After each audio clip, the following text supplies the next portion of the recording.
A beggar girl, in tears, hands 2 babies into the arms of the billionaire and says, "Please, keep them. I can't bear to see my little brothers starving anymore." Upon hearing this, the billionaire cries and does something that changes all 3 of their lives forever. Nathan Cole adjusted his Italian silk tie in front of the mirror. Perfect, as always. The reflection showed a 48-year-old man impeccably dressed, grey at the temples, a tailored suit, flawless posture, everything exactly as it should be. "Mr. Cole, the car is waiting," announced the voice on the intercom. Nathan didn't reply. He just picked up the leather briefcase from the king-size bed and cast one last look around the bedroom. The Manhattan penthouse apartment gleamed with the morning sunlight streaming through the floor-to-ceiling windows. The view alone was worth millions, literally, just like everything else Nathan Cole owned. "I'll be down in a minute," he finally responded. In the minimalist living room, his footsteps echoed on the imported marble floor. His life was like that now. Large empty spaces where the echo of his own steps was his only constant companion. The phone rang. It was Karen, his assistant, with the day's schedule. Meeting at 9 with the Japanese investors. Lunch with the mayor at noon. Conference call with Zurich at 3. Nathan listened, but his mind wandered. Another day, just like all the others. Business, contracts, millions changing hands. And then, back to the empty apartment, order in dinner, work a little more, maybe have a whiskey while watching the financial news, sleep, repeat. "And don't forget the charity dinner at 8, Karen concluded. "Cancel the dinner," he said suddenly. "But Mr. Cole, you confirmed your presence weeks ago. The press will be there and tell them I'm sick or traveling, whatever." Silence on the other end. After years working for him, Karen knew when not to push. "As you wish, sir." Nathan hung up and stopped in the middle of the room. What was he doing? The dinner was important. His absence would be noticed. It would generate gossip. It could affect business. Why cancel? Because he was tired. Tired of fake smiles, empty conversations, people who only wanted something from him. He walked over to the bar and poured himself a shot of whiskey. It was 8 in the morning. He never drank this early. It was one of the many rules he imposed on himself. Rules that built his empire. Rules he followed religiously. The ice clinked in the glass. Nathan stared at the amber liquid and then set it down untouched on the counter. No, not even that tempted him anymore. He walked to the office, his sanctuary. There, among monitors showing graphs and reports, he felt in control. It was where he spent most of his time when at home. Work was the only thing that still made sense. He opened the cabinet to grab some documents, and that's when it happened. An envelope balanced on top of a folder fell, scattering its contents on the floor. Nathan knelt to pick up the papers and froze. An old photo. Dylan at 6, smiling with 2 front teeth missing, holding a baseball trophy.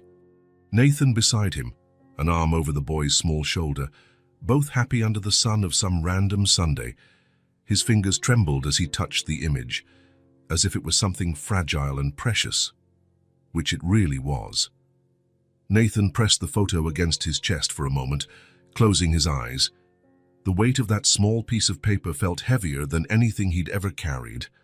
He remembered the day, Dylan's first baseball game. The boy had hit the ball and run as fast as his short legs would carry him. It wasn't a home run. He barely made it to first base, but the smile on his face when he looked to the stands, searching for his dad. Nathan swallowed hard. How many games had he missed after that? How many school plays, birthdays? Moments that would never come back. "It's just temporary work, honey," he would tell Lauren. "Once we're financially secure, I'll have more time." But that time never came. Enough was never enough. There was always another acquisition, another expansion, another market to conquer. Nathan put the photo back in the envelope and placed it in the desk drawer. His eyes landed on the phone. How many years since he had spoken to Dylan? 5, 6. His son must be over 20 now. An adult who grew up without his father around. Nathan picked up the phone, stared at it for a long moment, then put it back down. What would he say after all this time? "Sorry I wasn't there. Sorry I chose work." Empty words now. The intercom rang again. "Mr. Cole, The driver is worried about the time for the meeting.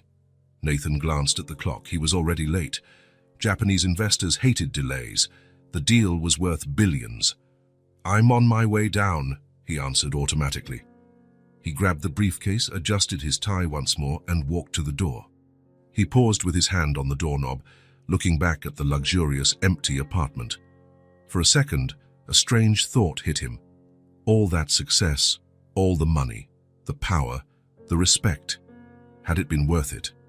The thought vanished as quickly as it came. Nathan Cole was a successful man, one of the richest and most powerful in the country. Of course, it had been worth it. It had to be. He shut the door behind him and headed to the elevator. In the elevator mirror, he adjusted his perfect tie once again, squared his shoulders, and put on his best, confident expression. What else was there to do, after all? This was his life now. But as the elevator descended, the image of that photo and the hollow feeling in his chest remained. Like an unanswered question, like a pain with no name. The meeting with the Japanese investors was a disaster. For the first time in his career, Nathan Cole couldn't focus. The image of Dylan's old photo invaded his thoughts in the middle of crucial statements. He stumbled during the presentation, mixed up numbers, called the head of the delegation by the wrong name. Karen watched him from across the table with growing concern. Nathan Cole never made mistakes, never lost focus. Something was seriously wrong. "I apologize.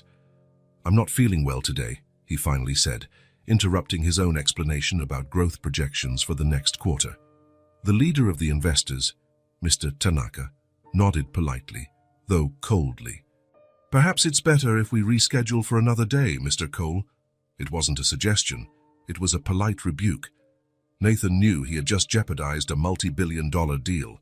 Certainly, Karen will be in touch to arrange a new date. Formal handshakes, forced smiles. The meeting room emptied quickly. "What's going on?" Karen asked once they were alone. "Are you sick? Should I call a doctor?" Nathan rubbed his temples. "No, I just need some air. Cancel my appointments for the rest of the day." "All of them, even the Zurich conference." "All of them," he confirmed, grabbing his coat. Karen frowned. In 10 years working for Nathan Cole, she had never seen him cancel an entire day of commitments. "I'm walking home," he announced, heading for the door. "It's raining," Karen warned, "and it's nearly 20 blocks. Nathan didn't reply. The elevator door closed behind him. Outside, the rain fell in thin, steady chords, quickly soaking his Italian suit. Nathan didn't mind. The penetrating cold and the dampness were almost welcome. Something real. Something he could feel.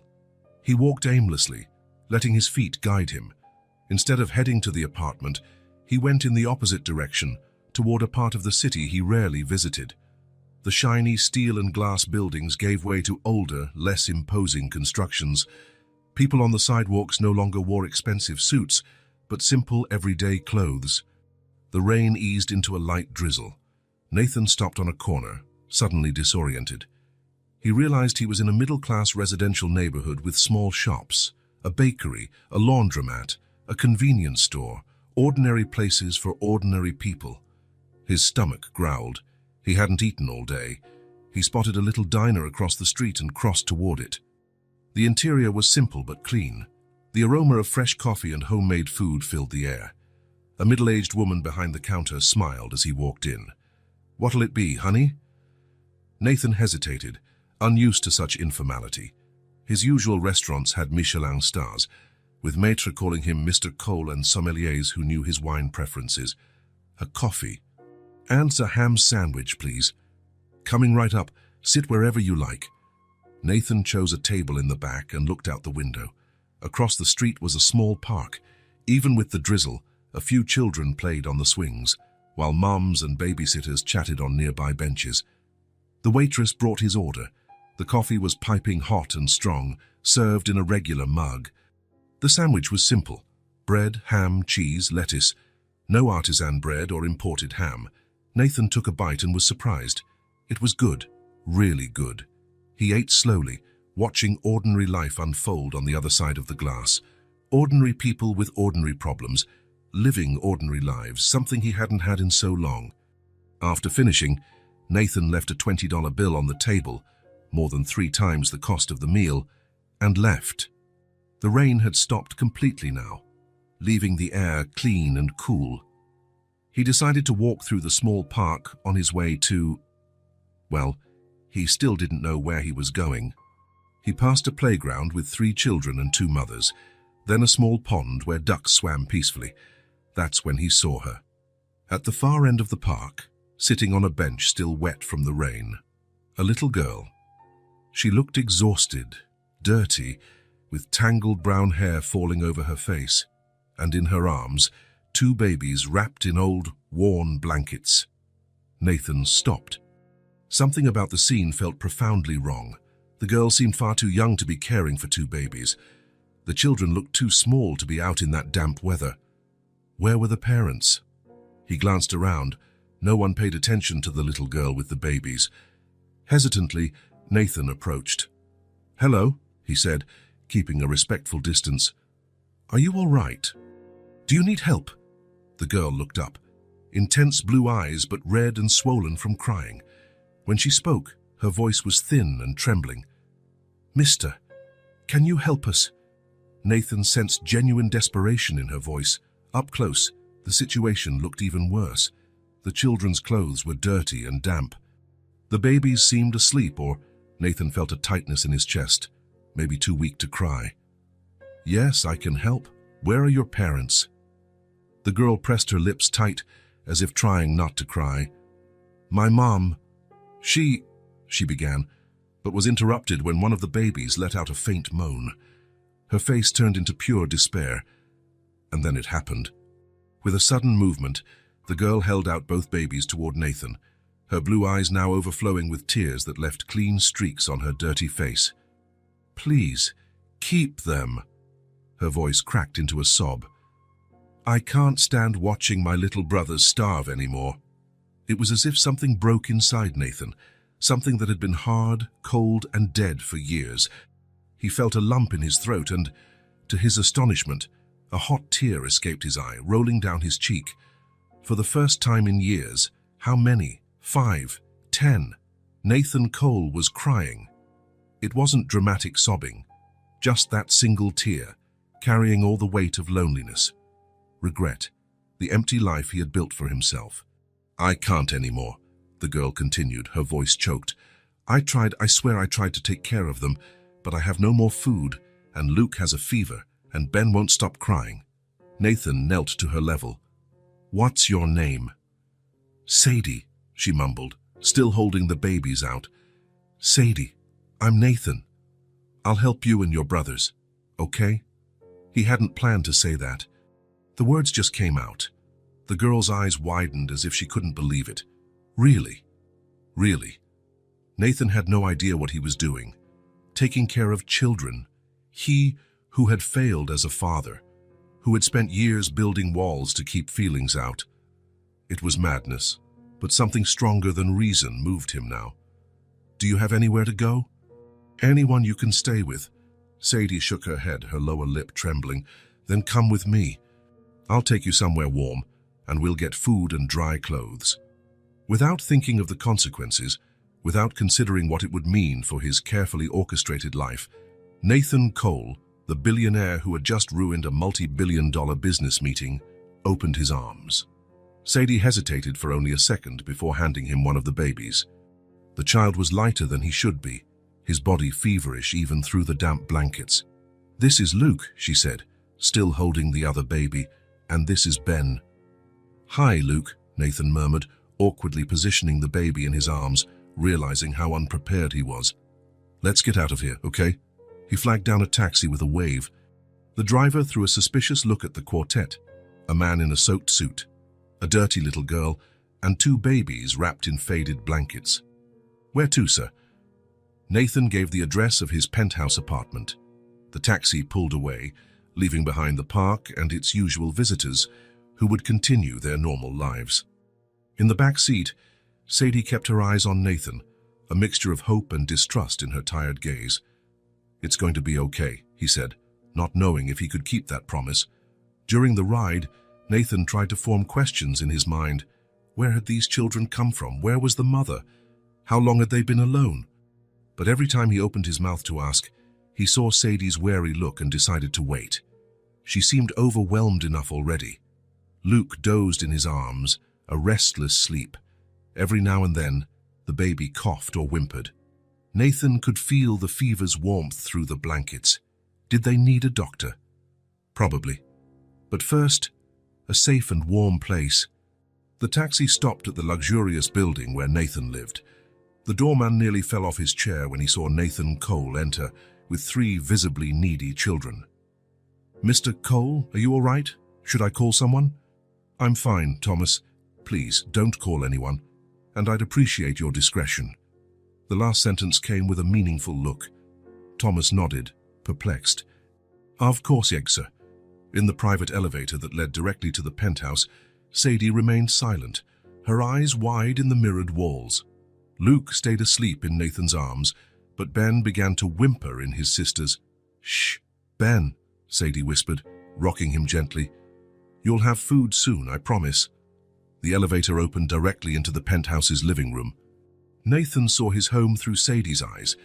The impeccable, massive space, cold and sterile, the elegant but impersonal furniture, the abstract art on the walls that cost more than many people earn in a lifetime, a place meant to impress, not to live in. "Come on," he said, leading them through the apartment. "Let's find a place for you to settle." The apartment had 4 suites besides the master, all impeccably decorated, all completely unused. Nathan chose the one closest to his. "You can stay here for now. There's a bathroom over there. You can take a hot shower and I'll get you something to eat." Sadie didn't move. Her eyes scanned every corner, as if looking for traps or memorizing escape routes. Nathan recognized that look. He used it himself in hostile negotiations. Caution, distrust, prepared for the worst. "Sadie," Nathan said gently, "I know you don't know me. You have no reason to trust me, but I promise you're safe here." She still didn't look convinced. "Okay, I'll go get towels and robes. You can warm up and then we'll figure out the next step, okay?" A slight nod. It was the most she could offer for now. Nathan went to the linen closet to get towels. He felt strangely nervous, as if about to close the biggest deal of his life. In a way, maybe he was. As he grabbed soft towels and bathrobes, he recalled the last time he'd had children in the house. Dylan and some friends, celebrating a birthday Nathan almost missed because of a teleconference. Lauren had planned everything, the cake, the presents, the activities. Nathan showed up for the last 20 minutes with a forced smile and a gift bought by his secretary. Dylan's disappointed look still haunted him. When he returned to the bedroom, Sadie was exactly where he'd left her, as if she were afraid to move. Ben was crying louder now, a sharp cry of hunger or discomfort. "He must be hungry," Nathan said, handing her the towels. "I'll see what I can find in the kitchen." Nathan's kitchen was rarely used. He usually ordered takeout or ate out. He opened the refrigerator, almost empty, except for some bottles of water, a bottle of champagne, and a jar of olives. The pantry wasn't much better.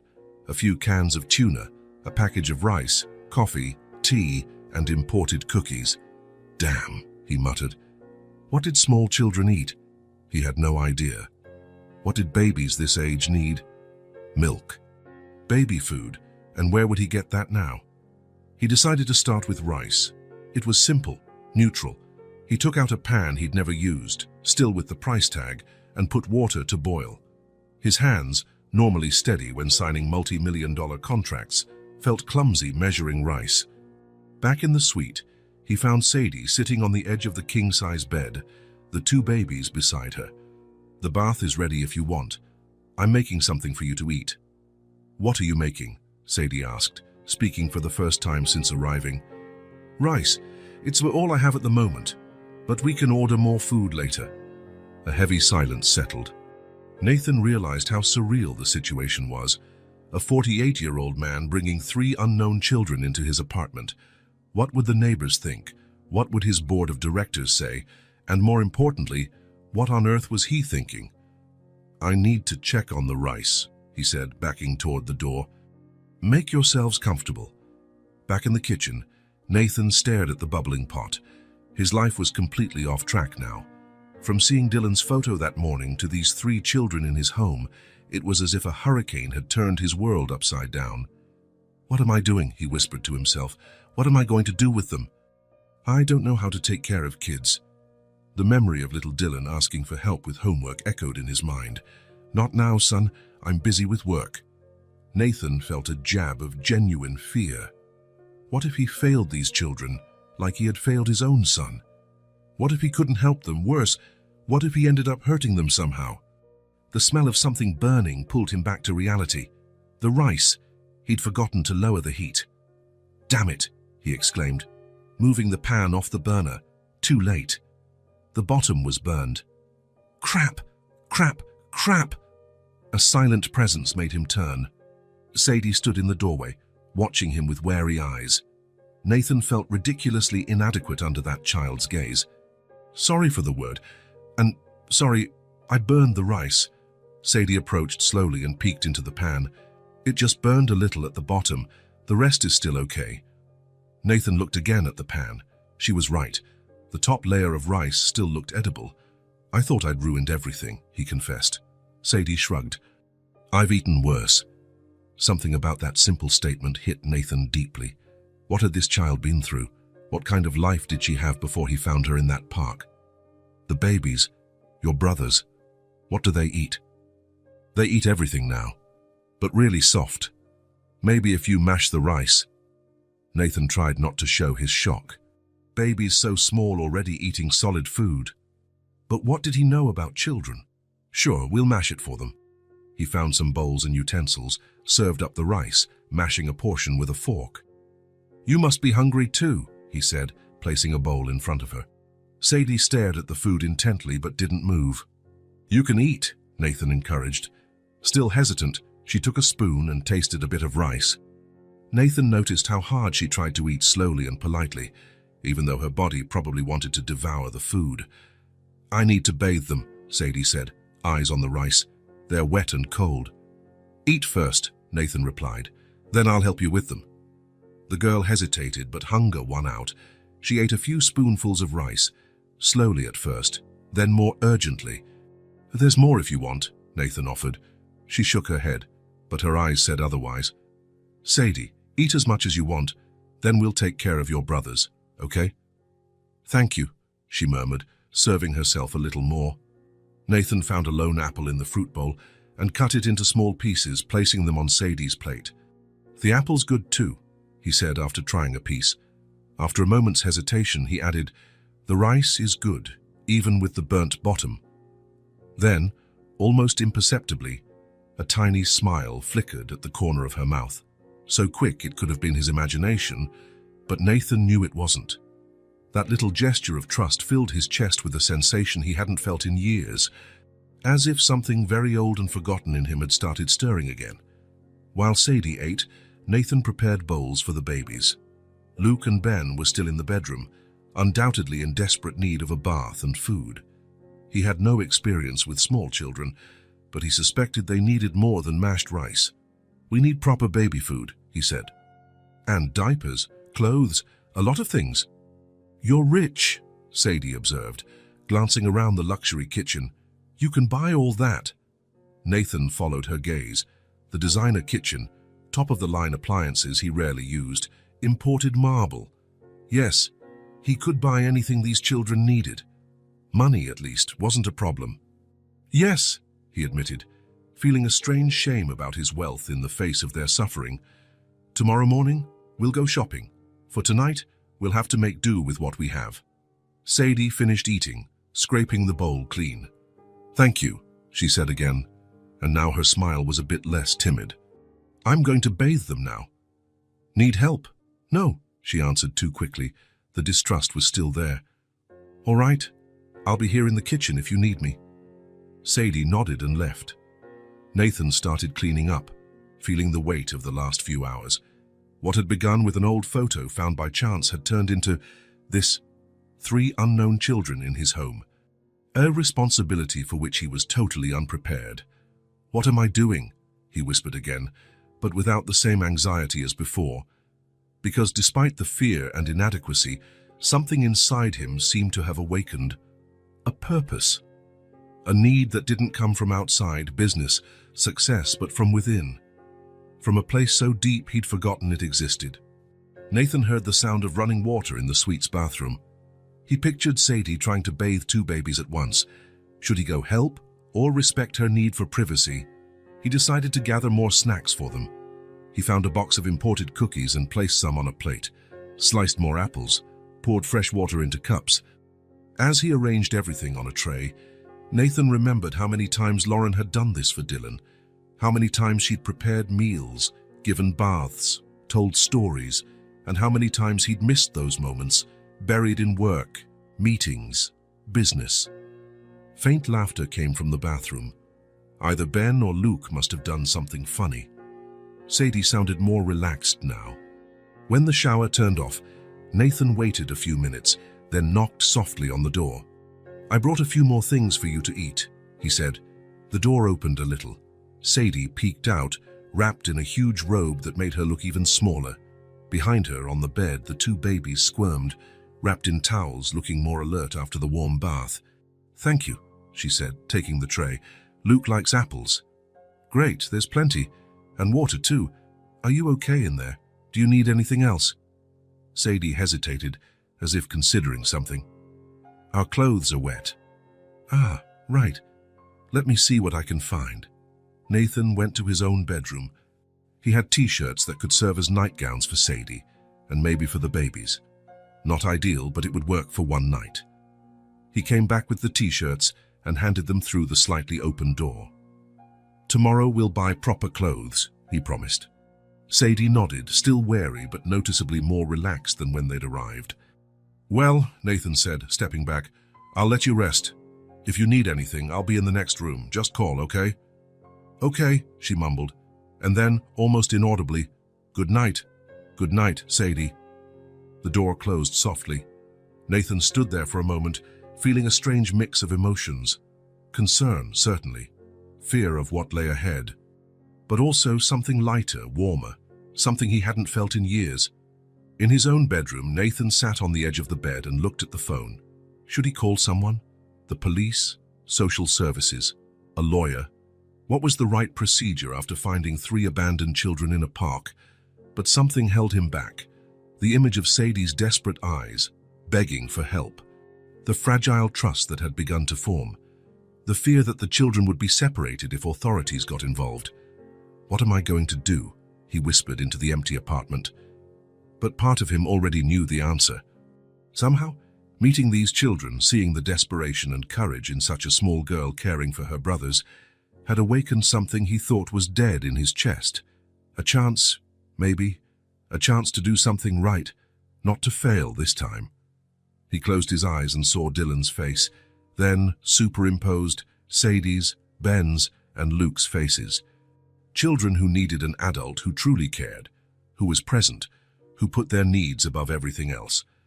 For the first time in years, Nathan Cole felt afraid of failing at something personal, something that really mattered.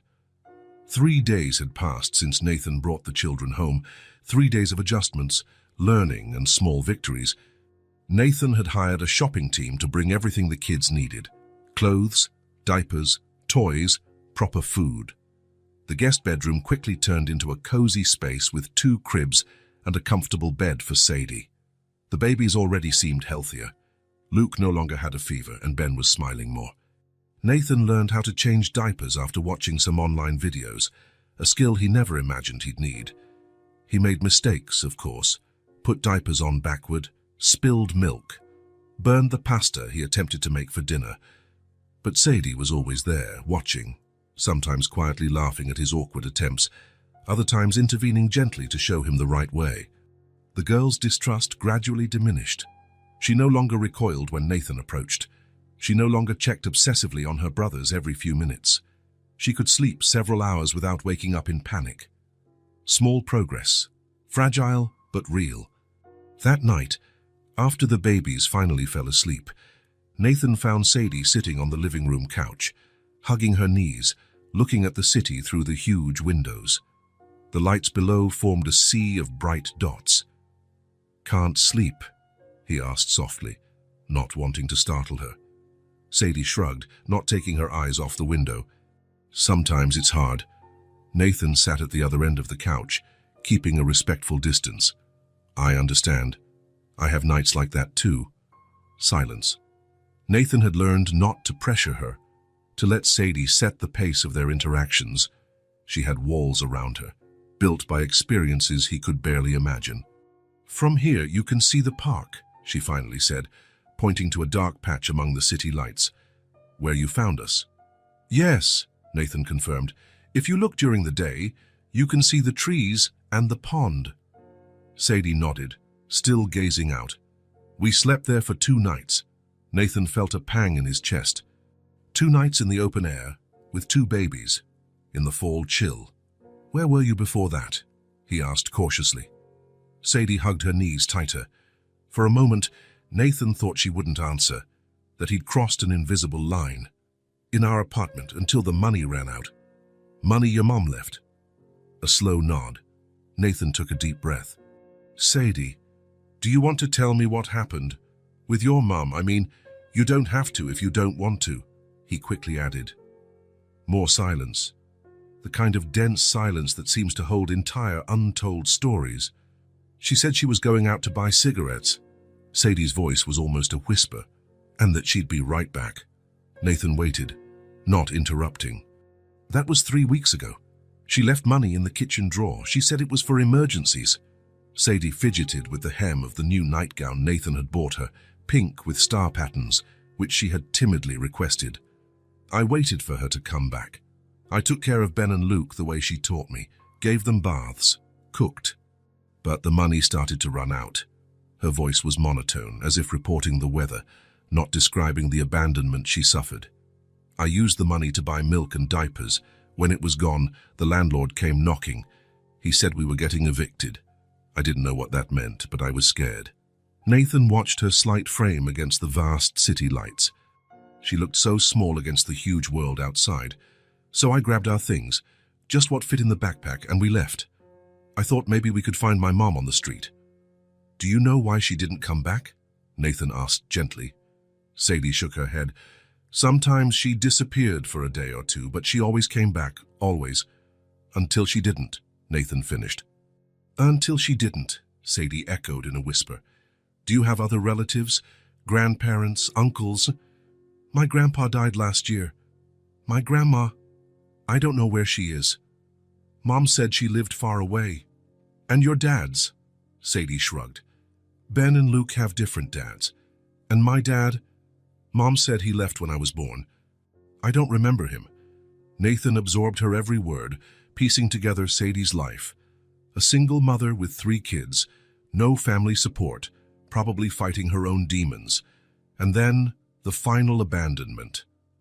"The first night, we slept in a subway station," Sadie continued. "But a security guard saw us and started asking questions. I got scared they'd take the babies away. Mom always said we couldn't let anyone know we were alone or they'd split us up." The raw honesty of those words hit Nathan hard.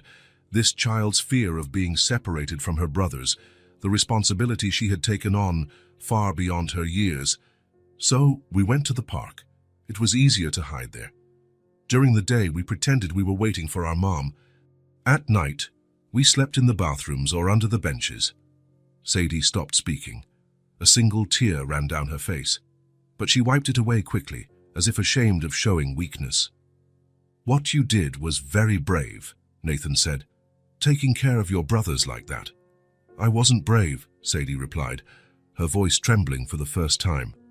"I was so scared. And when I saw you in the park, I just couldn't anymore. Luke was sick, Ben wouldn't stop crying, I was so tired." The admission seemed to cause her physical pain, as though admitting she had reached her limit was a terrible failure. "Sadie, look at me."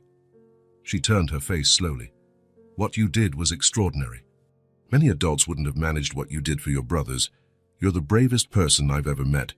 Sadie's lower lip quivered. Her eyes filled with tears she struggled to hold back. "But I almost gave them up," she whispered. "Almost handed them to you and ran away. But you didn't. You stayed with them. And now you're all safe." Nathan's words seemed to open a floodgate. Suddenly, the sobs Sadie had been holding in burst out. Her small body shook under the weight of all she had endured. Nathan hesitated. He wanted to hug her, to comfort her, but he didn't know if she'd welcome that closeness, if she would allow it. To his surprise, Sadie moved first. Slowly, almost fearfully, she slid across the couch. Then, in a sudden motion, she threw herself against Nathan's chest, burying her face in his shirt, letting the tears flow freely at last. Nathan wrapped his arms around her, feeling how small and fragile she was. How long had this child been strong for everyone else? "It's okay," he murmured, stroking her hair. "It's okay to cry." And she cried. She cried like she probably never allowed herself to cry in front of her brothers. She cried for the mother who didn't come back, for the father she never knew, for the cold nights and fear, for the childhood lost too soon. Nathan let her cry until the sobs subsided, until her breathing returned to normal. When Sadie finally pulled away, she looked suddenly embarrassed, as if just realizing how close she'd allowed herself to be. "I'm sorry," she mumbled, wiping her face. "Never apologize. Don't ever be sorry for feeling." Sadie nodded, still sniffling a bit. Silence returned, but it was different now. Lighter, as though some of the burden had been released. "What about your family?" she asked suddenly. "You said you live alone. Where are they?" The question caught Nathan off guard. Now it was his turn to feel the weight of vulnerability. "I lost my family too," he answered after a pause. "Not in the same way, but I lost them." Sadie waited, eyes on him. Their roles were reversed. Now she offered him the space to share his story. "I was always busy," Nathan continued, struggling with the words. "Lauren, my wife, got tired of trying. My son, Dylan, he just wanted a present father." The old pain resurfaced, now sharper than ever, perhaps because, for the first time, he truly understood the impact of a father's absence. "One day they both left, and I never heard from them again. I was the one who pushed them away by not knowing how to stay." Sadie lowered her eyes, understanding. There was a wisdom in her that came from experiences far too harsh for someone her age. "Why don't you go after them?" she asked with the childlike directness that sometimes only children possess. The question hit Nathan like a punch. Why didn't he? What stopped him besides wounded pride, shame, fear of rejection? "I guess I don't know what I'd say," he admitted. "How do you apologize for years of absence?" "You could start by saying, 'I'm sorry,'" Sadie suggested, with the clear logic only kids can have. Nathan gave a sad smile. "It's not that simple. Grown-ups always make things complicated," she replied, with a wisdom beyond her years. Nathan couldn't help but laugh, despite the pain. "Yes, we really do." Silence returned, but now it was a shared silence. The silence of two people who had revealed their wounds to each other and somehow found common ground. "I think we should try to get some sleep," Nathan finally said. "Tomorrow we can think about what to do." Sadie nodded but didn't move. "What if my mom never comes back?" she asked in a low voice. The question hung in the air, heavy with all its implications. "Then we'll figure it out together," Nathan answered. "All I know is that you and your brothers are safe now, and I'll help you in any way I can." Their eyes met, and Nathan realized he was making a promise he wasn't sure he could keep. But at that moment, he meant every word. "Maybe taking care of you," he said, voice thick with emotion, "is the only right thing I've done in a long time." Sadie didn't respond with words. She just reached out her small hand and held his for a moment, a simple gesture conveying trust, gratitude, and perhaps the start of hope. Then she stood and walked silently back to the bedroom where her brothers slept. Nathan remained on the couch, gazing at the city lights below. The world he knew had changed completely in just a few days. And somehow, for the first time in years, he felt he was exactly where he was supposed to be. 2 weeks had passed since the night Sadie told him her story. An unlikely routine had settled into Nathan's apartment. Mornings began early, with Ben or Luke's cries, followed by breakfast in the kitchen that was now always stocked with child-friendly foods. Nathan had learned how to prepare purees, cut fruit into safe pieces, and even make animal-shaped pancakes that made Sadie smile. Afternoons were filled with playtime on the living room rug, where Nathan found himself sitting on the floor, building block towers that Ben would knock down with giggles. Luke was trying to crawl, and Sadie watched everything with relief and caution. as if she still couldn't fully believe in this new reality. Karen, Nathan's assistant, managed his business from a distance, baffled by the instructions to cancel all trips and move meetings to video calls. "Is everything okay, Mr. Cole?" she often asked. "Perfectly fine," he would reply while trying to wipe carrot puree off his shirt. But despite the apparent normality taking shape, a growing anxiety gnawed at Nathan. What would happen next? How long could he keep this undefined situation going? The children had no documents. There was no official record of them living in his apartment. Technically, what he was doing could be considered kidnapping. One Wednesday afternoon, while Sadie watched cartoons with the babies on the couch, Nathan locked himself in his office and typed into the search engine, "How to get custody of abandoned children." The results made his stomach sink. Legal processes, background checks, home visits, psychological evaluations, searching for biological relatives, and the scariest possibility, the children could be placed in different foster homes during the process. "I can't let them be separated," he murmured, closing the browser. But he also couldn't go on like this indefinitely. Eventually, someone would ask questions.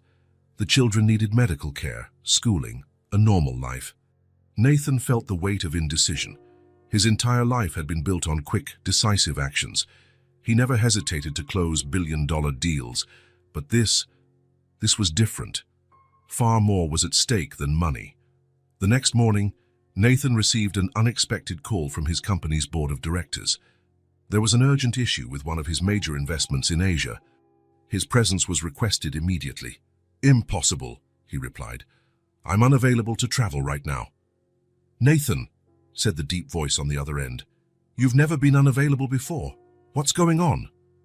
"Personal matters," he cut in sharply. "Nothing that affects my ability to run the company." But the truth was that, for the first time, his attention was divided. While he spoke on the phone, his eyes followed Sadie around the room, watching as she carefully tucked a blanket over Luke sleeping on the couch. After hanging up, Nathan made a decision. He needed professional help, someone who could advise him on legal options without immediately calling the system. Through discreet contacts, he scheduled a meeting with a family law attorney.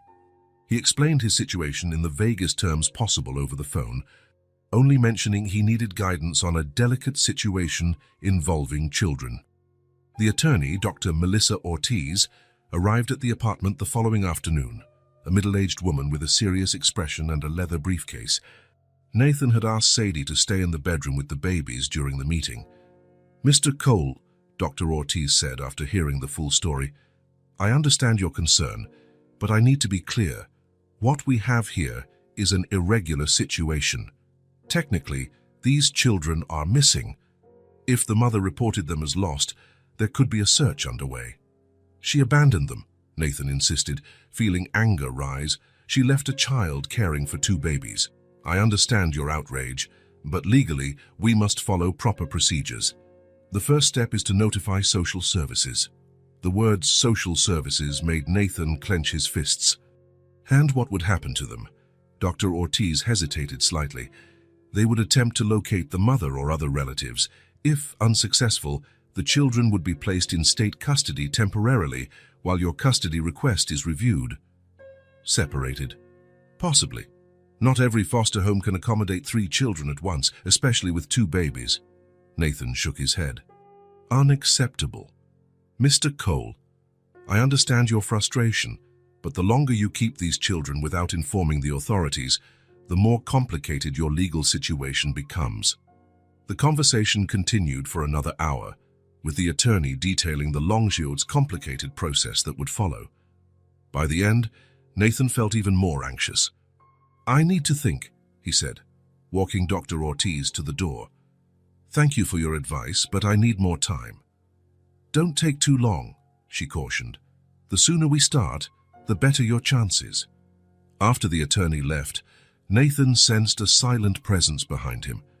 Sadie stood in the hallway, eyes wide and fixed on him. "Who was she?" Sadie asked, her voice trembling. "A friend, a lawyer who came to give me some advice."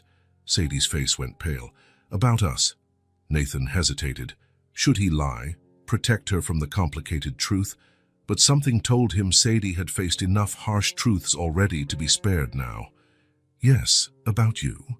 I'm trying to figure out how I can help more permanently.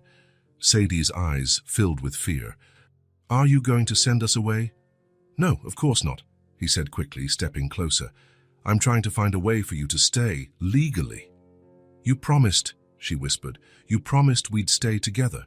And we will. I just need... The intercom interrupted. It was the doorman announcing the arrival of a social worker the law firm had hired for a preliminary assessment, part of Dr. Ortiz's advice to strengthen Nathan's future custody case. Send her up, Thomas, Nathan replied, realizing too late he hadn't explained this visit to Sadie. The girl stepped back, panic in her eyes. Social worker? Sadie, listen. It's just a preliminary conversation to help me understand the process. But Sadie was already running back to the bedroom. Nathan followed. Sadie, please, trust me. She stopped at the bedroom door, her whole body tense like a tightened wire. Mom said social workers break up families, that we can't trust them. It's not like that, Nathan tried to explain. They want to help.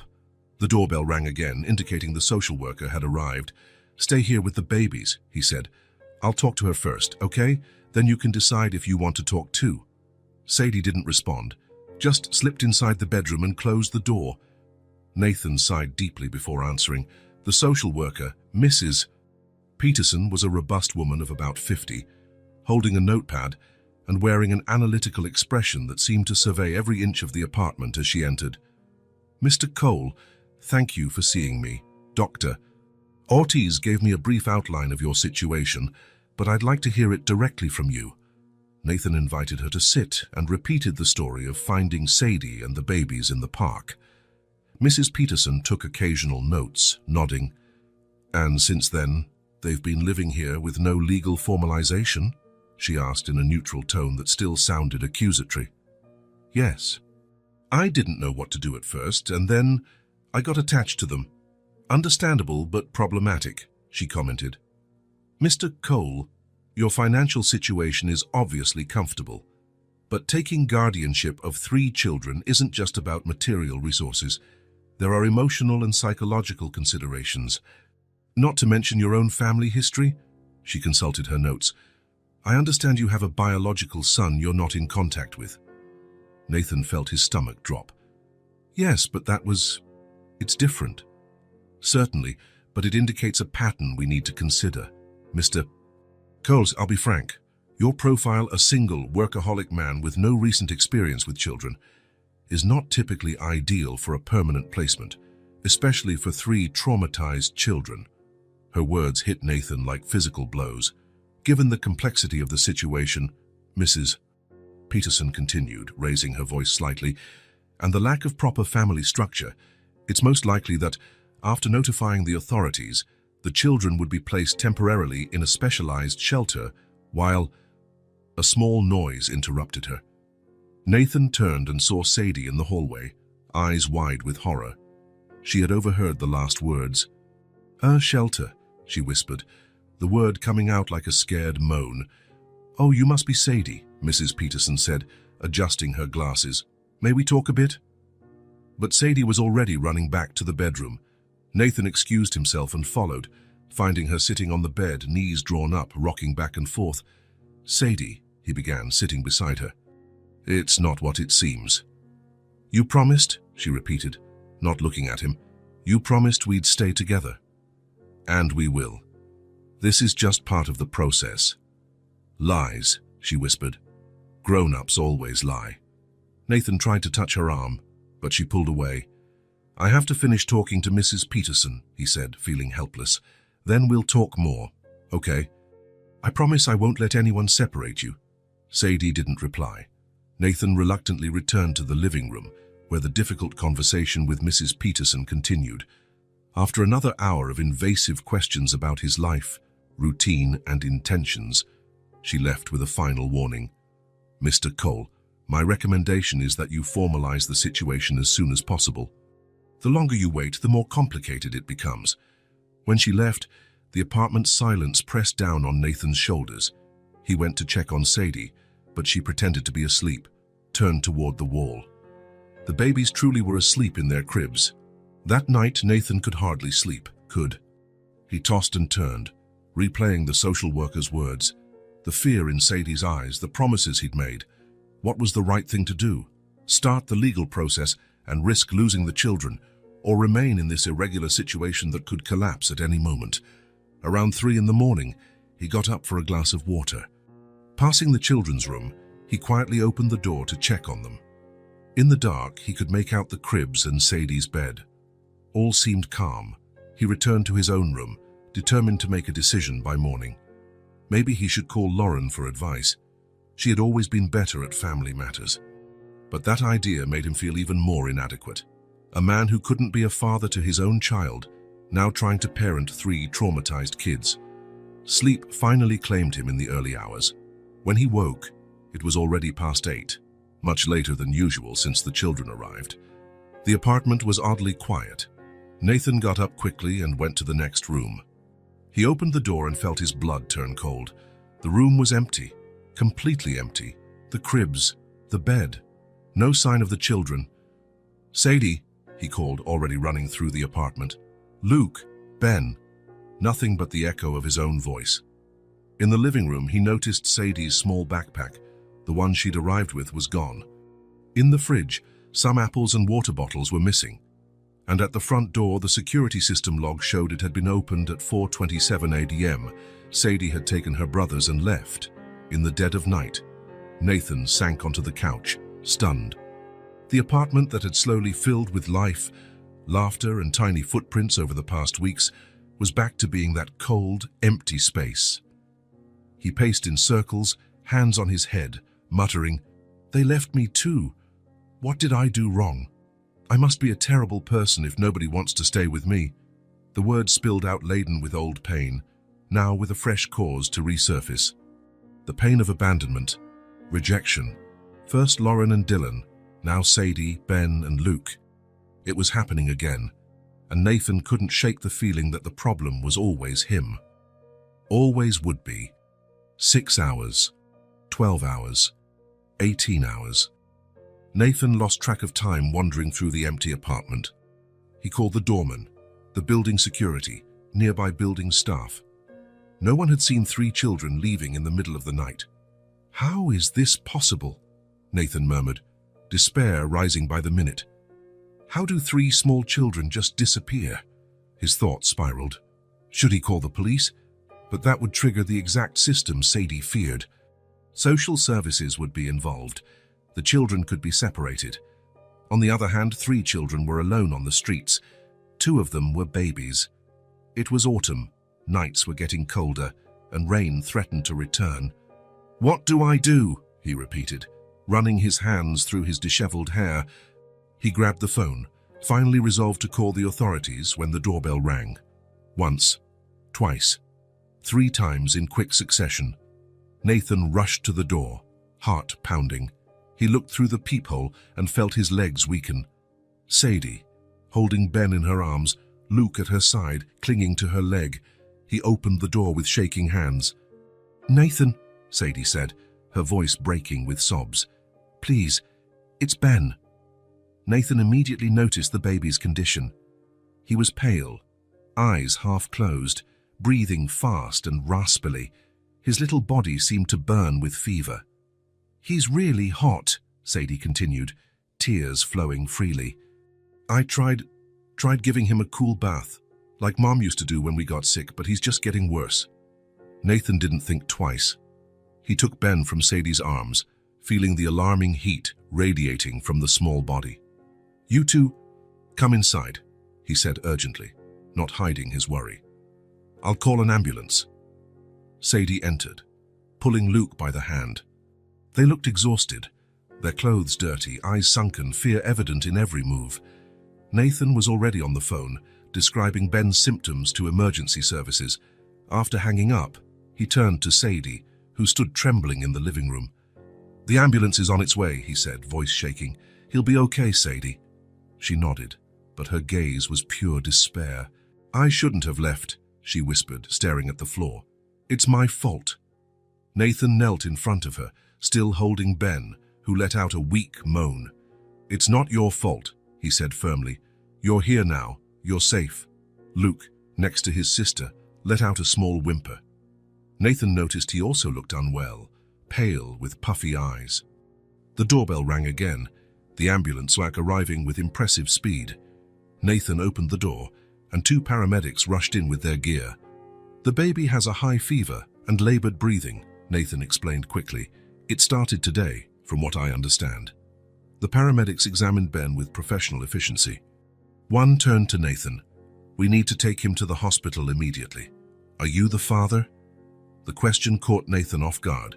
He looked at Sadie, then at Ben, then at Luke. "Yes," he answered without hesitation. "Yes, I'm the father." Something changed in Sadie's expression at that moment, a mix of surprise and, maybe, relief. "I'll ride in the ambulance with them," Nathan continued. "Sadie, could you grab jackets for you and Luke? We'll all go together." The girl nodded and ran to the bedroom. While the paramedics readied Ben for transport, Nathan looked at little Luke, who was anxious and scared. "Hey, buddy," he said, crouching to Luke's level. "Your little brother will be okay, all right? The doctors are going to help him." Luke looked at Nathan with wide eyes, not fully understanding but sensing the reassurance in his voice. He stretched out his small arms, asking to be picked up. Nathan lifted him, feeling his slight weight against his chest. Sadie returned with the jackets and a small backpack. "Let's go," Nathan said, still holding Luke. "And don't worry, Sadie, I won't leave you alone." The ride in the ambulance was tense. Ben was hooked up to monitors, receiving oxygen. The paramedic asked questions Nathan tried to answer as best he could, aware of Sadie's watchful gaze. "Does he have any pre-existing conditions? Allergies? Are his vaccines up to date?" Nathan hesitated, looked at Sadie, improvised answers. It was surreal, a man who dedicated his life to business now pretending to be the father of 3 kids he'd met less than a month ago. At the hospital, chaos continued. Ben was rushed into treatment, while Nathan, Sadie, and Luke waited in the lobby. A nurse appeared with forms to fill out. "Child's full name?" she asked. Nathan glanced at Sadie, who looked panicked. He realized he didn't know the children's last name. Maybe Sadie didn't either. "Benjamin Cole," he answered, making a decision. "He's 2 years old." A lie, but a necessary one at the moment. "And you're the father, correct? I'll need your ID and insurance card." Nathan handed over his identification and the premium insurance card he rarely used. The nurse jotted down the details, occasionally glancing at Sadie and Luke. "And the mother?" she asked. "Not present," Nathan said, feeling Sadie tense up beside him. "We're separated." The nurse nodded, asking no further questions. She handed him the paperwork and went back to her station. The 3 of them sat there in that sterile waiting room. Luke fell asleep on Nathan's lap, exhausted by the ordeal. Sadie remained silent, eyes locked on the doors where Ben had disappeared. "Sadie," Nathan began after a long silence, "what happened? Why did you run away?" The girl kept staring straight ahead, but her lips quivered. "You were going to send us to a shelter," she whispered. "I heard that woman talking." "No, Sadie, I would never—" "Lies," she cut him off, finally looking at him. "You called the social worker. They were going to separate us." Nathan took a deep breath. "I was trying to find a way to keep you all legally, so nobody could separate us. I messed up not explaining it to you better." Sadie studied his face, searching for any sign of deceit. "I promise, Sadie, I never wanted to get rid of you." "Then why did that woman talk about a shelter?" she asked in a small, hurt voice. "Because there's a process. Rules we have to follow," Nathan said, trying to pick the right words.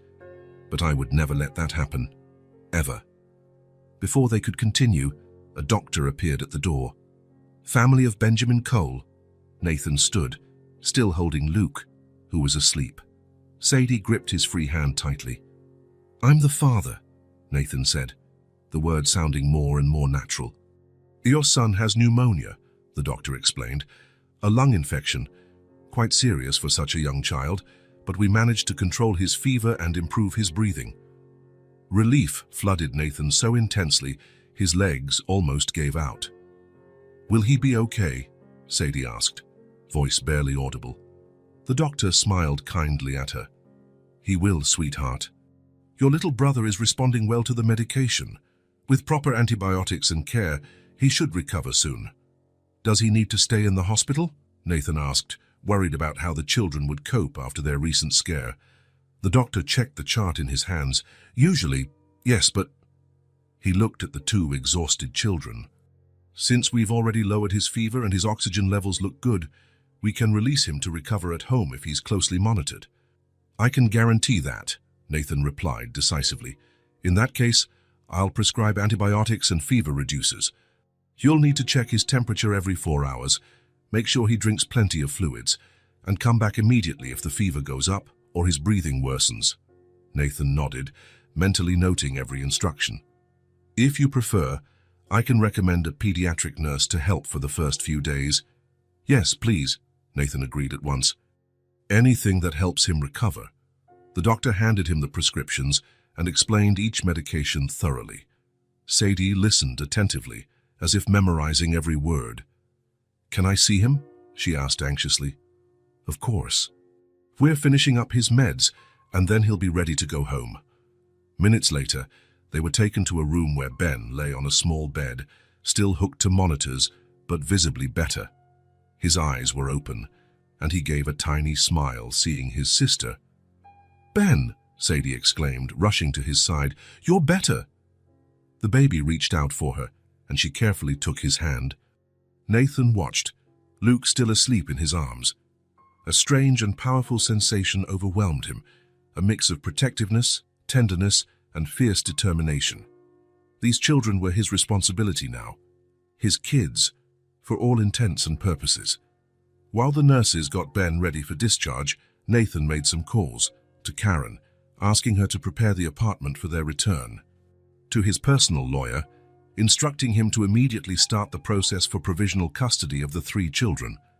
And finally, to the chairman of his company's board, informing him he'd be taking an extended personal leave. An hour later, they were all in a taxi heading home. Ben slept in Nathan's arms, wrapped in hospital blankets. Luke, now awake, sat on Sadie's lap. She looked exhausted, but her eyes stayed on her brother's. "Sadie," Nathan said gently, "I want you to know I will never separate you. Never. And I'll do everything I can so we can stay together, like a family." She looked up at him, still wary, but with a flicker of hope. "Promise?" she asked quietly. "I promise," he replied, with conviction that came from the depths of his being. "I'll change whatever I need to, my home, my routine, my work, so we can be a real family." Sadie nodded slowly, as if absorbing each word. When they arrived at the apartment, Karen was waiting with everything prepared. The children's room was tidy, with clean cribs and Sadie's bed made up. A homemade soup simmered on the stove. Ben's prescriptions, picked up from the pharmacy, were organized with clear instructions. In the days that followed, Nathan immersed himself fully in this new life. He learned how to administer medications, how to recognize the baby's different cries, how to prepare proper meals. He cancelled business trips, rescheduled meetings as video conferences, and reorganized his calendar to always be present. The pediatric nurse the doctor recommended came daily to check on Ben, whose condition improved steadily. She also taught Nathan about infant care, from how to hold a baby correctly to ways to encourage their development. Most importantly, Nathan initiated the legal process to gain provisional custody of the children. His lawyer worked tirelessly, navigating the complex bureaucracy, using Nathan's influence and resources to speed things up. It was a battle. There were questions about his capability as a single father, his family history, and the unusual circumstances under which the children arrived. But Nathan persisted, driven by a determination that surprised even his closest associates. A month after the hospital night, Nathan received the official document granting him provisional custody of Sadie, Ben, and Luke. It wasn't permanent yet. There would be more hearings, evaluations, and reports. But it was a start, a legal acknowledgement of what his heart already knew. That night, after the babies were put to bed, Nathan found Sadie at the kitchen table, focused on something. "What are you doing?" he asked, sitting beside her. Sadie quickly covered the paper with her hand as if it were a secret. "Nothing," she mumbled, blushing a little. Nathan smiled. "That's okay. You don't have to show me if you don't want to." He got up to make some tea, giving her space. When he returned with 2 mugs, tea for himself and hot chocolate for her, Sadie had turned the paper over. "It's for you," she said timidly. "But it's not very good." Nathan took the drawing, feeling a lump in his throat as he examined it. It was simple, done with colored pencils, but unmistakable. 4 figures holding hands, 1 large, obviously him, and 3 smaller ones, Sadie, Ben, and Luke.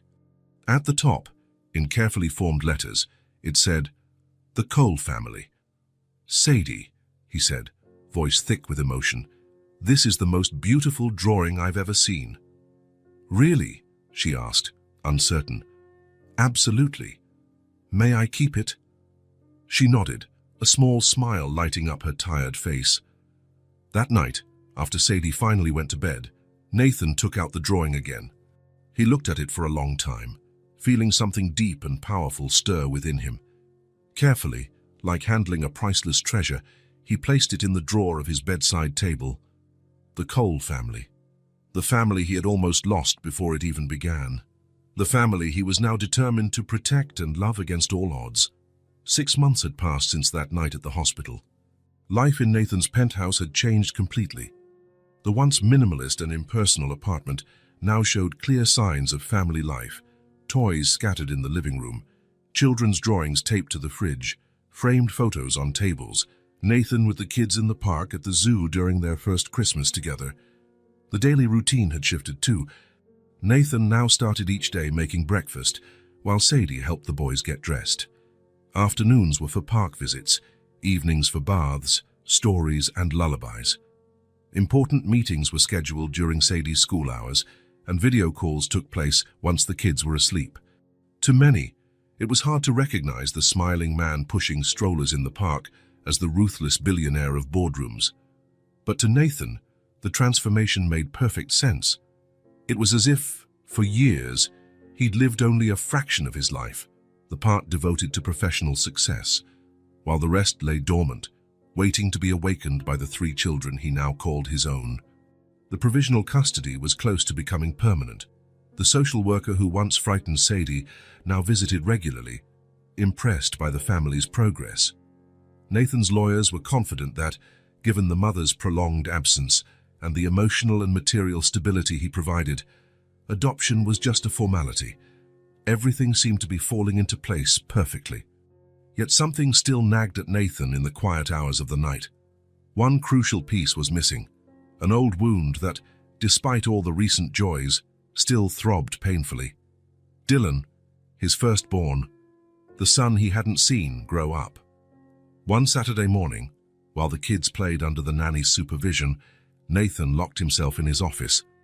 On the desk, a blank sheet of paper and the fountain pen his father had given him at graduation. He never used it for business, only for the most personal matters. He took a deep breath and began writing, "Lauren, I hope this letter finds you well. I know it's been a long time. I know you might not want to hear from me. You have every right. I'm not writing to ask for forgiveness or to reopen old wounds. I'm writing because something extraordinary happened in my life, something that changed everything, and I felt you and Dylan should know.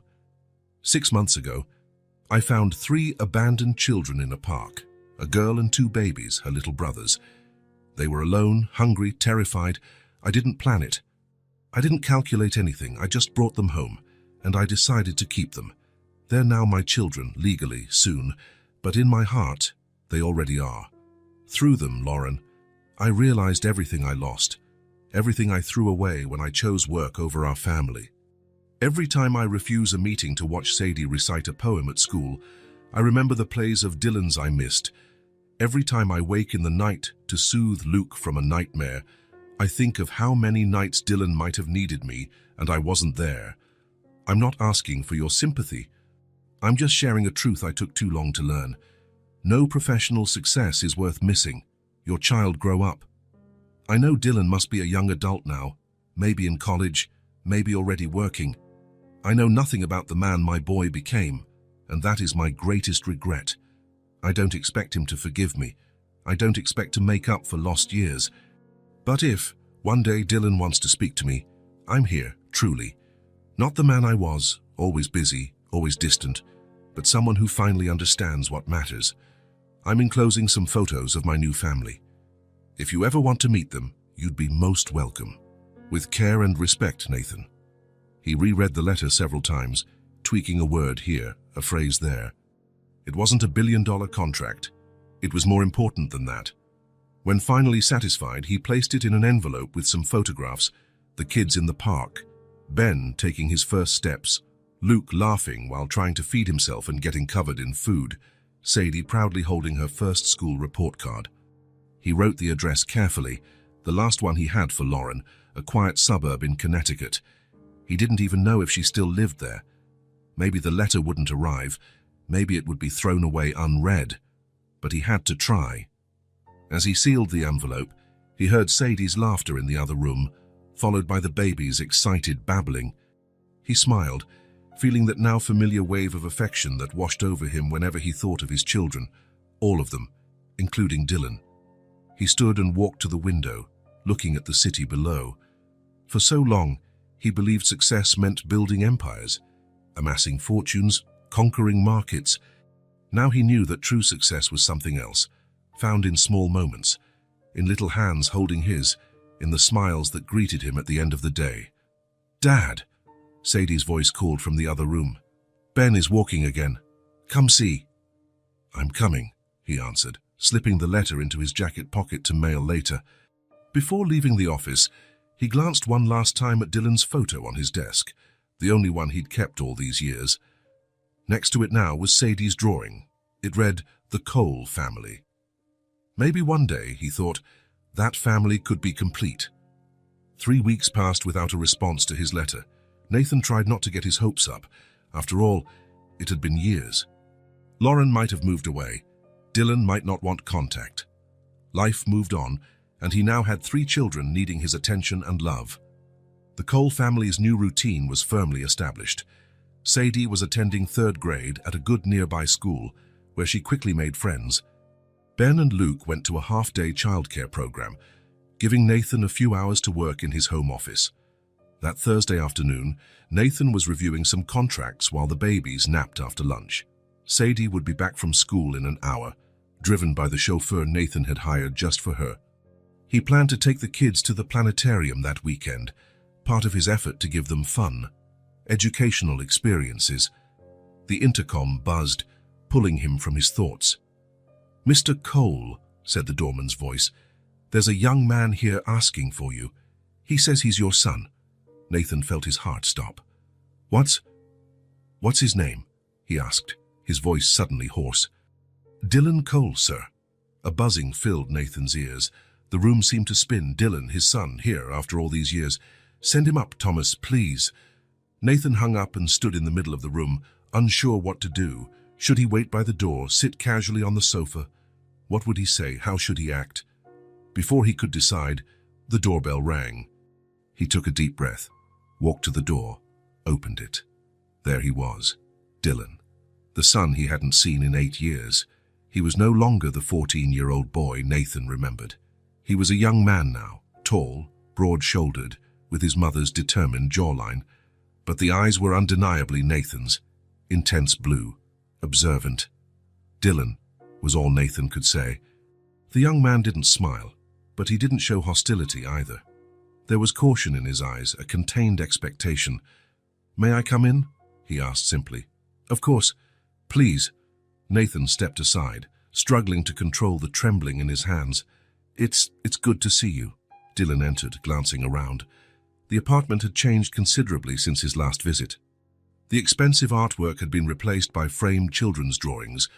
There were boxes of toys, piles of storybooks on the coffee table, a soft rug with animal prints on the floor. "The place looks different," Dylan commented, stopping in the middle of the living room. "Everything's different," Nathan agreed. Would you like to sit down? I can make coffee or..." "I'm fine, thanks." Silence settled between them. heavy with 8 years of absence and unspoken words. "I got your letter," Dylan finally said. "Mom passed it on to me." Is she okay?" "She's fine. Remarried 3 years ago. Mark's a good man." Nathan nodded, feeling a twinge of sadness but also genuine relief that Lauren had moved on. "And you?" he asked. "Are you in college or—" "I graduated last year. Columbia. Business and economics." A small, involuntary smile appeared on Nathan's face. "Like your old man." "Not exactly," Dylan said, a hint of coolness in his voice. "I'm working with sustainable investments, companies that have a positive social and environmental impact." "That's admirable," Nathan replied, genuinely impressed. Another silence. Dylan seemed to be gathering his thoughts, deciding how to proceed. "So," he said at last, indicating the surroundings. "You have kids now?" "Yes," Nathan answered, feeling a wave of emotion at the thought of them. "3, like I explained in the letter. Did you adopt them? Legally?"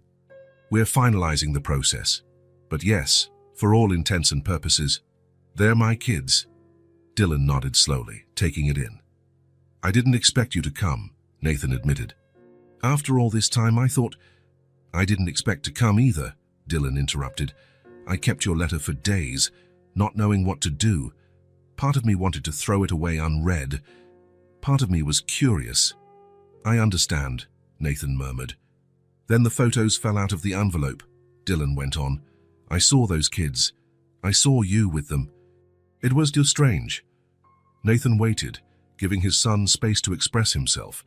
"For years," Dylan continued, voice steadier now, "I told myself the same story. You didn't know how to be a dad. You didn't have it in you. Business would always be your only passion." Each word hit Nathan like a precise arrow, but he knew he deserved everyone. "Then I saw those photos," Dylan said. "You on the floor playing with babies. You at a school presentation smiling like an idiot. All the things you never did with me." The pain in Dylan's voice was tangible, and Nathan felt tears sting his eyes. "I don't know what to say, Dylan, except that I'm sorry, deeply sorry. You deserved a better father than I was."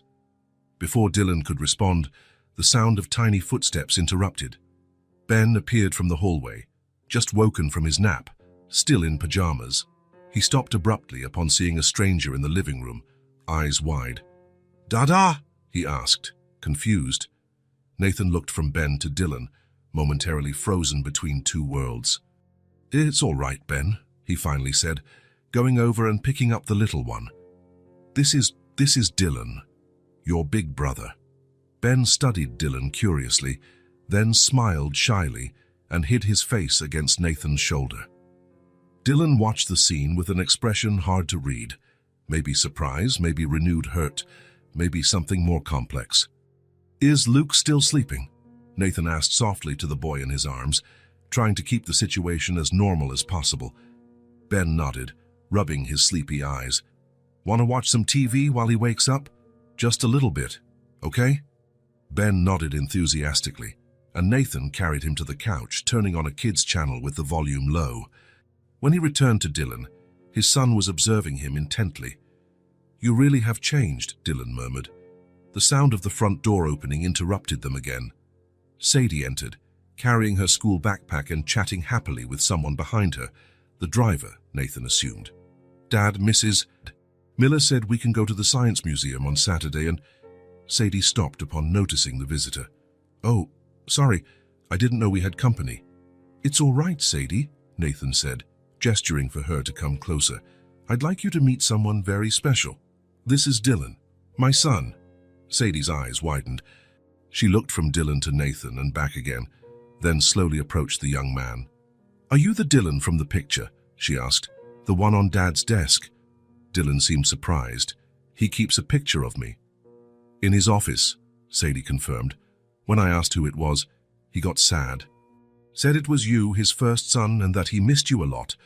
Something flickered across Dylan's face, a momentary softening of his guarded expression.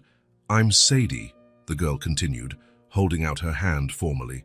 "It's nice to meet you." Dylan shook it, a reluctant smile tugging at his lips. Nice to meet you too, Sadie. Are you staying for dinner? She asked, always practical. I can help set the table. Dylan hesitated, the smile disappearing. I can't stay long. I just came to see. Sadie's disappointment was obvious, but she recovered quickly. Maybe another day, she asked, hopeful. Dylan didn't answer directly, just looking at Nathan with a complicated expression. Why don't you check on Luke? Nathan suggested to Sadie, sensing Dylan might want privacy, and see if Ben is okay with the TV. She nodded, understanding the unspoken message. It was really nice meeting you, Dylan, she said before heading off. I hope you come back soon. When she left, silence returned between father and son. She seems like a great kid, Dylan finally commented. She is, Nathan agreed. They all are. They've changed my life. Dylan walked to the window, posture rigid as if holding back a storm of emotions. For a long time, he said without turning around, I was angry, really angry. I tried to hate you. It would have been easier. Nathan stayed quiet, just listening. But then I grew up, and I realized it wasn't hate. It was hurt, disappointment. Dylan finally turned to face his father. Because I loved you, and you weren't there. The intensity of those words hit Nathan like a tidal wave. Dylan, I didn't come for an apology, Dylan cut in. I came because I needed to see with my own eyes, to confirm if what those photos showed was real. And is it? Nathan asked, voice barely above a whisper. Dylan glanced toward the area Sadie had taken Ben, where Luke was likely stirring awake. Then he looked back at Nathan. I see what you've done for them, he said slowly, the words weighted with meaning. And for the first time, I felt proud of you. Nathan felt those words as an overwhelming wave of emotion, pride. His son was proud of him. Of all his life's achievements, nothing felt as important as that. Dylan took a deep breath, watching his father for a moment. Then he added quietly, I don't know if I can forget everything, but I see you're trying. That means a lot. Just don't disappear again. Nathan, eyes brimming with tears, replied, I won't. I'm here, for real, for you, for me. A moment of silent understanding passed between them, not a complete resolution, not total forgiveness, but a start. A door that, after years, was opening just a crack. Dylan glanced at his watch. I have to go. Already? Nathan asked, unable to hide his disappointment. You don't want to meet Luke or stay a bit longer? Not today, Dylan said, grabbing the jacket he'd left on a chair. I need to process all this. Nathan nodded, trying not to show how deeply the quick departure hurt. I understand. They walked together to the door in silence. Before leaving, Dylan paused. This doesn't mean, he began, searching for the right words. I'm not promising anything. I don't know if we can fix what was broken. I know, Nathan replied. Just the fact you came means the world to me. Dylan nodded, a short, tense gesture. They seem like great kids, he said, looking toward where Sadie and the little ones were. You're doing a good job with them. I'm trying, keep it up. And with those words, Dylan stepped out, closing the door softly behind him. There was no hug, no promise to return. Just that acknowledgement, you're doing a good job with them. That meant more to Nathan than any corporate award ever could. He stood there, staring at the closed door, feeling a swirl of emotions, sadness at how brief the meeting was, pain for the still open wounds, but also a fragile, faint thread of hope. He's gone, asked Sadie's voice behind him. Nathan turned to see her carrying Luke, with Ben holding onto her leg. Yes, he said softly. He had to go. Is he coming back? She asked. Nathan looked at the door once more, then at the expectant faces of his younger children. I don't know, Sadie. I hope so. But it's his choice. He looked sad, she observed, with the keen insight of a child who'd endured hardships. I think he's confused, Nathan explained, reaching out to pick up Luke. Sometimes grown-ups take longer than kids to figure out their feelings. Like you took a while to figure out you wanted to be our dad, Sadie asked. Nathan smiled, touched by her simple but profound question. Exactly, he said. But when I realized it was the best discovery of my life. Sadie smiled, satisfied with his answer. Then he'll figure it out too. Maybe, Nathan said, not wanting to raise false hopes. In the meantime, how about we make that chocolate cake you guys love? The kids cheered at the suggestion, and soon the kitchen was filled with laughter and flying flour.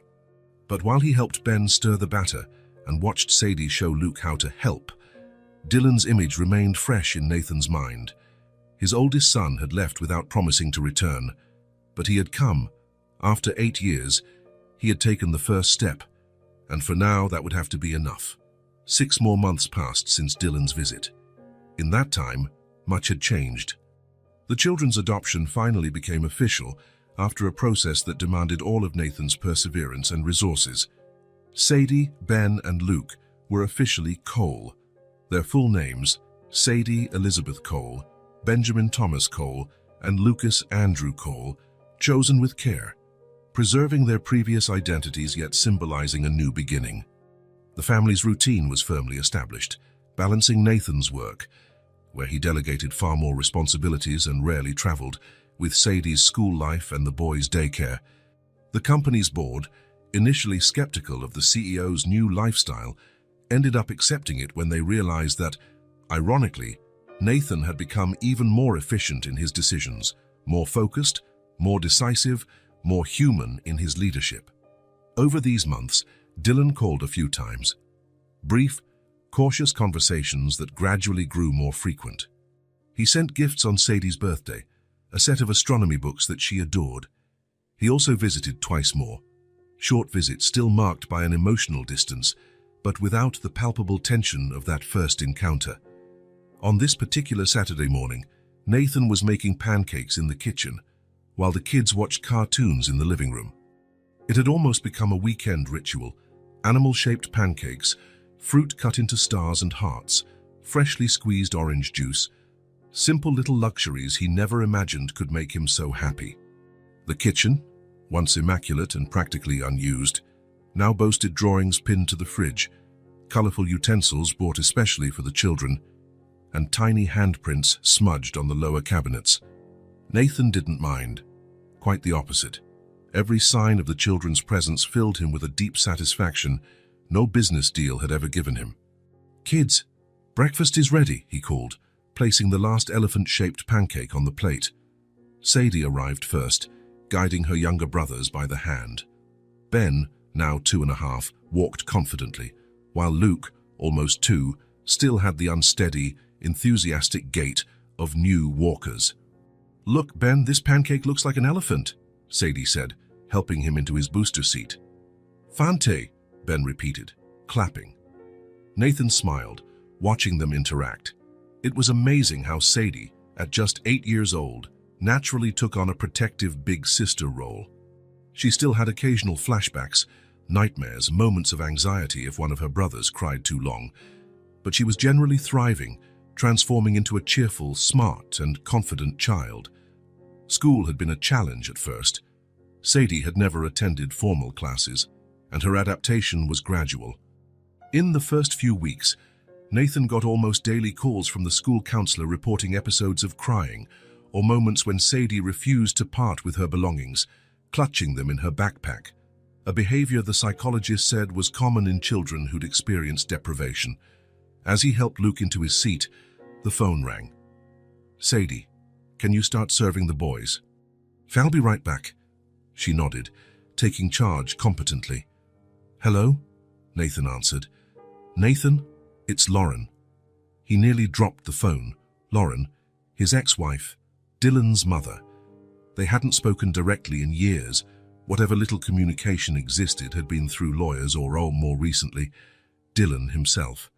"Lauren, hi. How it's good to hear your voice." A brief silence.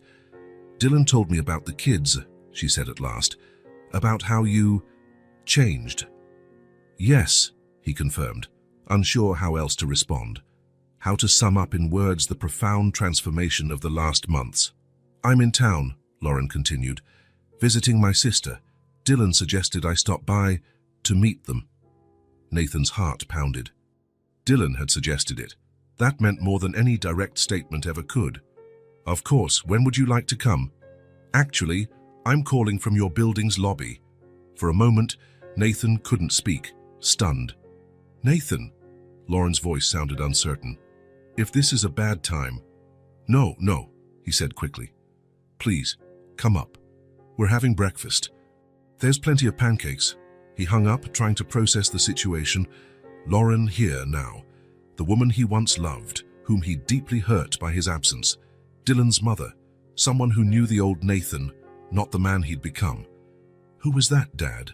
Sadie asked when he returned to the kitchen. It was Dylan's mother, my ex-wife. "She's coming to visit."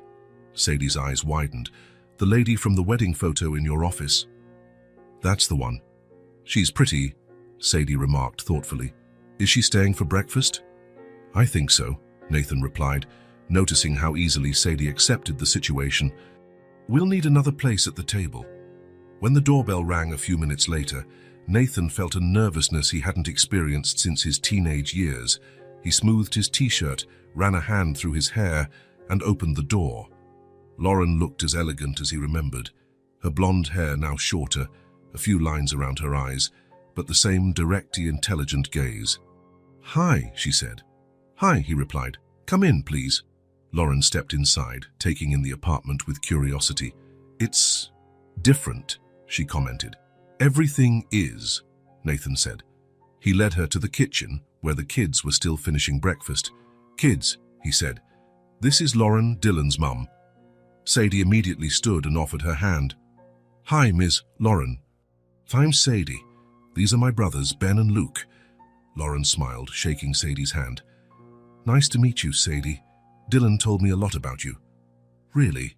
Sadie's eyes lit up. "Did he tell you about my astronomy books? I'm reading about Jupiter. It has 79 known moons, and the Great Red Spot is a giant storm that's been going on for over 300 years.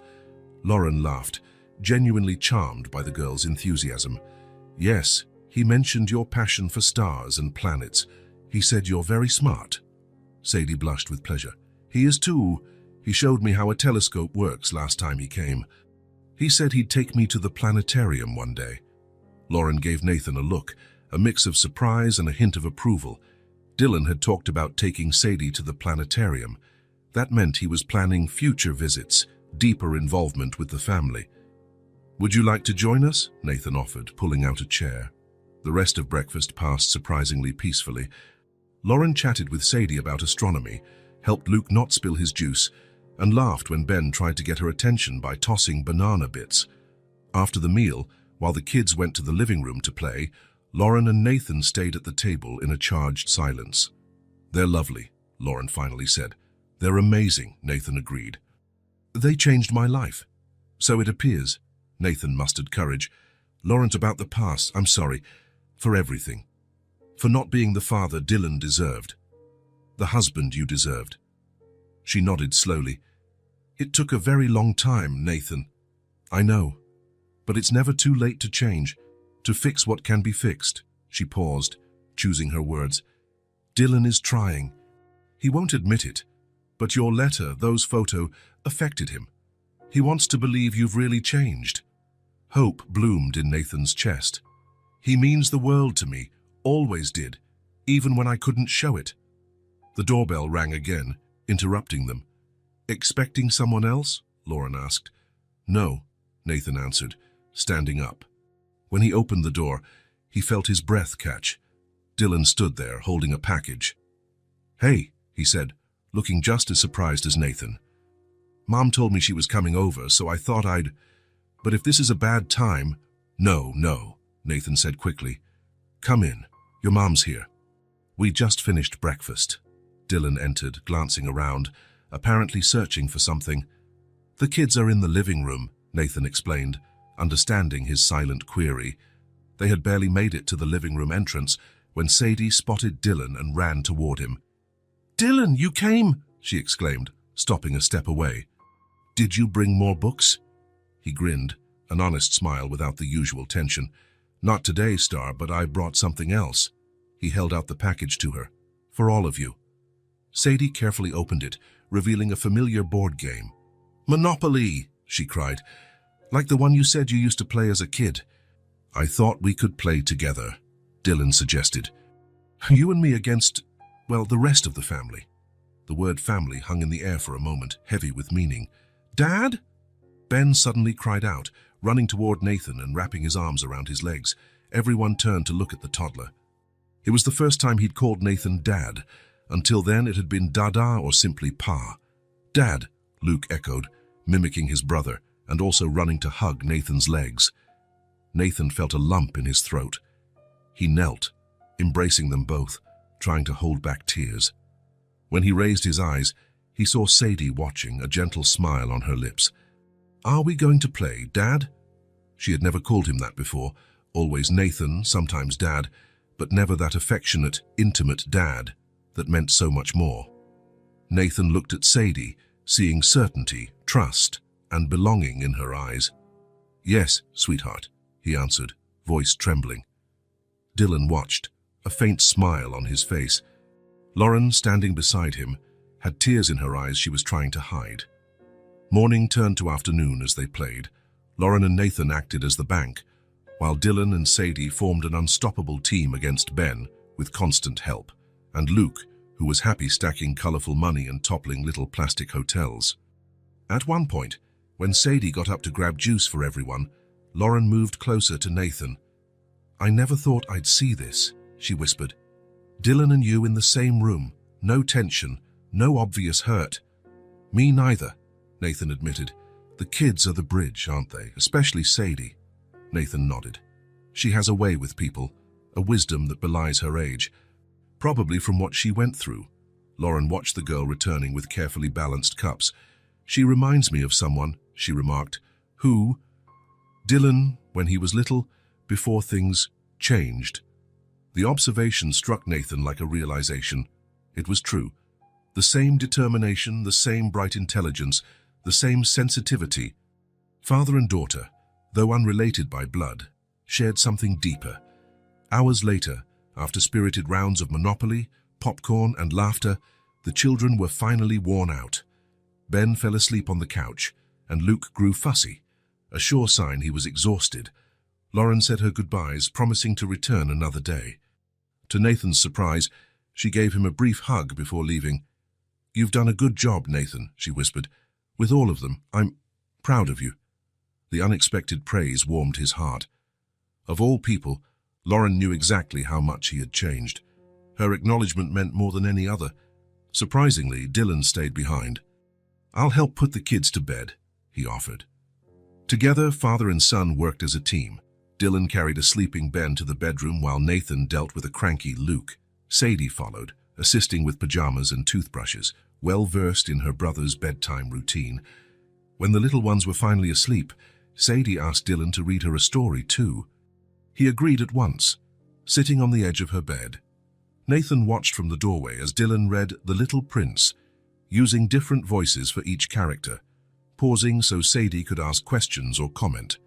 By the end, she could barely keep her eyes open. Good night, Star, Dylan whispered, tucking her in. Good night, she murmured sleepily. You'll come back, right? I will, he promised. More often, promise. Satisfied, she closed her eyes. Dylan lingered for a moment, watching her drift to sleep, then joined Nathan in the hallway. As they walked back to the living room, the silence between them felt comfortable, not strained. You're really good with them, Nathan commented. Dylan shrugged. It's easy. They're great kids. They are, Nathan agreed. Sadie adores you. Dylan sat on the couch, suddenly serious. I've been thinking a lot since your letter. About us. About what happened. About everything. Nathan sat in the armchair across from him, giving him space to continue. It wasn't easy coming here, Dylan confessed. That first time, I was ready to see the same man, to confirm nothing had changed, that you were still the same workaholic I always knew. Nathan didn't interrupt, though every word cut a little. Then I saw you with them. How you listen to Sadie when she talks, but really listen. How patient you are with the boys. It was like seeing a stranger. A stranger I wish I'd known when I was a kid. Dylan stood restless and wandered to the window again, the same spot they'd shared in his first visit. Nathan joined him, side by side. In the reflection, it was clear how alike they were, same profile, same eyes, same stance. They stood quietly for a long moment, gazing at the city. Then, without warning, Dylan turned and hugged his father, a strong, desperate hug that held years of absence and hurt, but also hope and forgiveness. Nathan hugged him back with equal intensity, unable to stop tears streaming down his face. It was as if, in that embrace, years of distance dissolved, not completely, but enough for them to see a path forward. When they finally let go, Dylan looked into his father's eyes and said, "I see you've changed. You're not the same man. I still have a lot of hurt, but if you're really here now, maybe I can get over it. Just be patient with me, Dad." Nathan held back sobs. "I'll wait as long as it takes. Thank you for giving me this chance." Dylan stayed for dinner, then spent the night in his old room, now converted into a guest room. And the next morning, to Nathan's surprise, he suggested they all go to the park. "I promised to show Sadie how to fold a paper boat that actually floats," he explained. "We can sail it on the pond." So on a sunny Sunday morning, all 5 of them went to the park, the same park where it had all begun, where Nathan found Sadie and the babies months ago. But now, instead of fear and desperation, there was sunlight, laughter, blankets on the grass, and melted ice cream on little fingers. Nathan watched from a short distance as Dylan taught Sadie to fold the special paper he'd brought. The boat took shape in her small hands, guided by Dylan's more skillful fingers. Ben and Luke ran in circles around them, sometimes pausing to watch the progress before resuming their energetic explorations. Dylan stood and took Sadie's hand, smiling. "Let's go, little sister. Let's see if our boat floats." They walked toward the small pond, the boys following close behind, squealing excitedly. Nathan followed at a slight distance, observing without interfering. The scene before him was like a painting he never thought he'd see. His 4 children together, connected. A family he never knew he could have. A family he never knew he deserved. Nathan felt something new and definitive settle in his chest, a sense of belonging. He looked at the 4 people who now made up his world and said, voice trembling with emotion, "My children, my children." And so, amid laughter, tiny steps, and genuine smiles, they began a new chapter. A family built on the choice to stay. A family not formed by blood or chance, but by conscious decisions of love and presence. A family that, in different ways, each of them had chosen. If this story touched your heart, subscribe to the channel and turn on notifications so you don't miss the next ones. Leave a like, because it helps this story get recommended to more people. See you in the next story.